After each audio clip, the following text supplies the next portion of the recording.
Okay. All right, good morning, everybody. My name is Noah Weimer. I'm Shane. I'm Jackson. I'm Isaiah. And Nick. And today we're going to go over our research presentation, which is on the effects of media, specifically on college students. So our agenda today is we're going to go over an introduction of the research problem, and then we're going to go into our research question, where then we'll talk about our hypothesis and our core variables of the question. We'll then move into our survey design, following the sample plan, then we'll move into our findings from our survey, then we'll go into our data analysis, where we'll then conclude and save time for questions. So before we get into things, I'd like to kind of walk through the sort of societal tendencies that have changed over the years in relation to device use and media exposure. So we're kind of in an interesting age where we've sort of lived through these changes, as we can remember a time in the classroom where there'd be maybe one computer per room, not a library full of computers, nobody had a cell phone, even knew what cell phones were. And then we've sort of seen the shift of where libraries full of computers, everyone has their own laptop, everyone has their own cell phone, etc., etc. And throughout these numerous platforms and devices, we've gained new ways of being exposed to media. As throughout the devices, we're exposed to different outlets of media, different information from all across the world, which has really changed the landscape of how we receive media and how we share it. And another key indicator that has kind of sort of changed over the last 10 to 20 years has been the introduction of social media, as that's really became a landscape of being exposed and sharing different media outlets.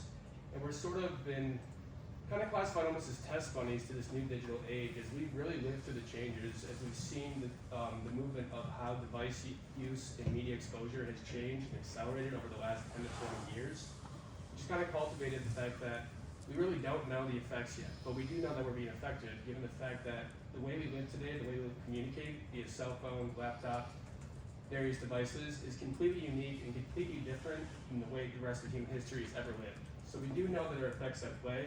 We're not totally sure what they are yet, which has sort of led us to, go into exploratory research, which we found two key metrics that sort of kind of prompted us into our research question. And that's the fact that since 2011, our average screen time use was 1 hour and 55 minutes. Today, it's 5 to 6 hours. Now that's a drastic change in the last 10 years.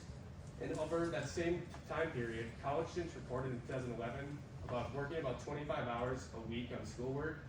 2021, only 17 hours a week. So these two findings that we sort of discovered through exploratory research very much so prompted us into our question, which Jackson will take over right now. All right, time for our research question. All right, so through our research and our surveying on students and their media use, we want to answer the question, how has media consumption affected students' mental health and academic performance? All right, our first hypothesis is media use has had a direct impact on students' mental health. So socializing is very important for everyone's mental health and well-being, but social media actually does the complete opposite of proper socialization. And the more time someone spends on media, the more likely they are to develop a mental illness like anxiety, depression, loneliness, and even self-harm. And with college-age students making up the biggest age segment on social media, this is a problem. And another consequence of social media is cyberbullying. So about 1 in 3 students have experienced cyberbullying in their life, and that, of course, has had a negative impact on their mental health. And our second hypothesis is media use has had an impact on students' academic performance. So the most obvious is that students use media as a distraction. So some students, when they're in class, instead of being engaged, they're playing on their phone, or instead of studying, they're on Netflix or playing video games. And like I said before, the more time someone spends on media, the worse their the more at risk they are to develop mental health problems. And people with anxiety, depression, tend to have poorer grades than those who do not. And there are studies that show that students who are addicted to social media and spend countless hours on social media a day tend to have lower GPA on average. Now getting into the variables, the two variables we're focused on was academic performance and mental health. We chose academic performance because whenever you're using media and you want to study for homework or like study for quizzes, just scrolling through media can have a really negative effect on you, and we chose mental health because when you're scrolling through like Twitter, Instagram, and like you try to compare yourself to others, it can kind of bring a big mental burden on you, and just basically with those is just the more screen time you have, the more mentally social media can have a negative effect on you. Alright, so we designed our survey obviously to look at these variables and to correlate them or to see if they correlate with media usage in college students.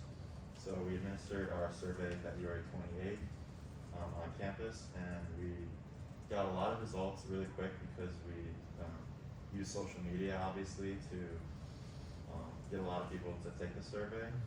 And in terms of the flow of our questions, obviously we had to ask a lot of media usage questions such as people's screen time, how much they spend on certain social media platforms, and then we got into certain mental health questions. And with these questions, they're kind of harder to get ratio scale like results, so we had to use the semantic differential scale to get more qualitative results, such as how much they agree with certain statements. And then obviously we had our demographic questions that were the opposite and really easy to get results in terms of quantifiable data. We asked level of education, their age, as well as students' GPA, which kind of goes along with their academic performance. And sort of getting into a little bit the introduction of like our results, we had initially a lot of responses, 343, but in order for our data to be completely valid, we only looked at the responses, or the respondents that responded to at least 75% of our survey questions, which you'll see in our findings area. That's why our amount of total responses isn't the same. It's usually like in the 200s level for our findings. Alright guys, so I'm going to talk about our sample plan. So we went about this in 4 key manners. So in Qualtrics, we formed our anonymous link through our survey, and you were able to distribute it through different email groups through NMU. So we just picked the top 3 with the most participants, and we did not see too much inactivity versus our other 3. So then moving on to tabling and use of a QR code. So we began by printing off our QR code and distributing them in like higher traffic areas on campus, such as dining hall, jam-rich, Starbucks waiting area, places where people would often wait and hopefully scan our QR code and fill out our survey. We also did a lot of like tabling. So we're us individual on our teams. We had our laptops up with our QR code and walked around politely asking people to participate in our survey through Jamrish. Through there, we gained a large amount of our responses. And we also, through all of us, distributed on our social media platforms, which is about over 10,000 reach, and it also brought in location representativeness. Obviously, we were trying to focus on Northern, but to add a little bit validity into our survey, we wanted to see outside context, and through that, we gained a lot of traffic as well. And then moving on into our findings, so we'll talk about. So to begin, I'm going to talk about some of our findings from our questions directly related to our mental health questions. And like Shane said, we kind of had to ask very much so qualitative questions that weren't too invasive in order to find qualitative results in respondents. So the first question you see here is, do you feel social media has impacted your mental health? Very broad, not in a negative or positive way, but we can obviously see here an overwhelming amount of 195 people said yes to that question, meaning that social media is affecting their mental health at least in some capacity. Moving on to the next question is, what impact do you think social media has in society? Once again, a very broad question, not a negative or positive pointing question. This is an attempt to gain qualitative results in respondents.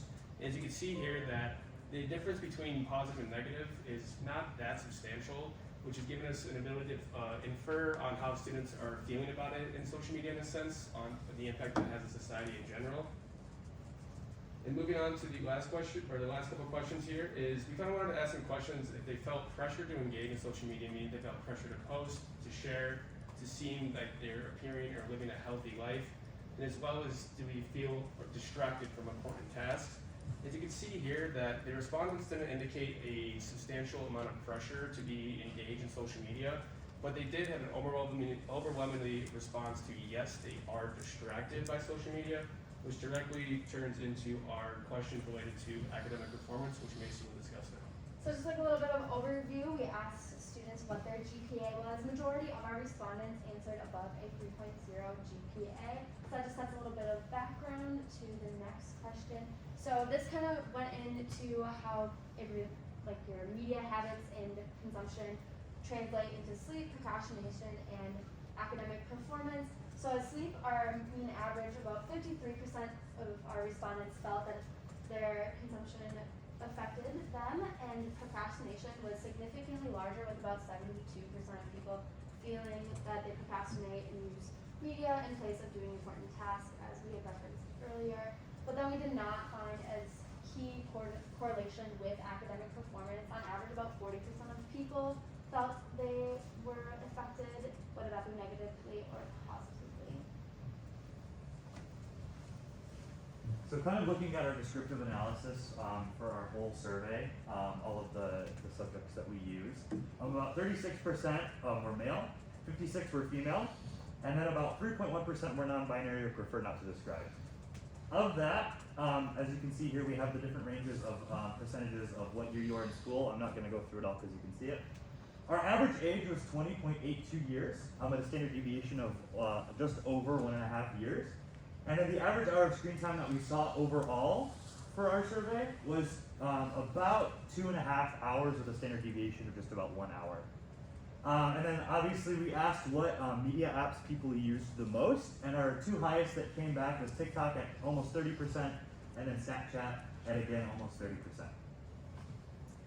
So for data analysis, I did a couple different things. The first thing I did is I did 3 independent t-tests that kind of compared a couple different things.